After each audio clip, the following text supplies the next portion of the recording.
papasok tayo sa kotse. O, ayan na ang gusto nyo. O, diba? Gusto niya ba ganyan? Gigigil ako sa inyo eh.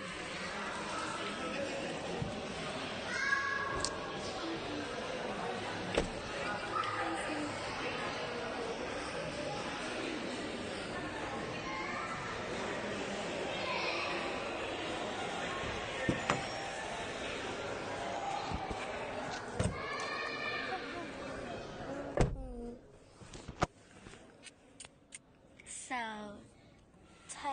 tiny bit. Huwag kang ano dyan, B.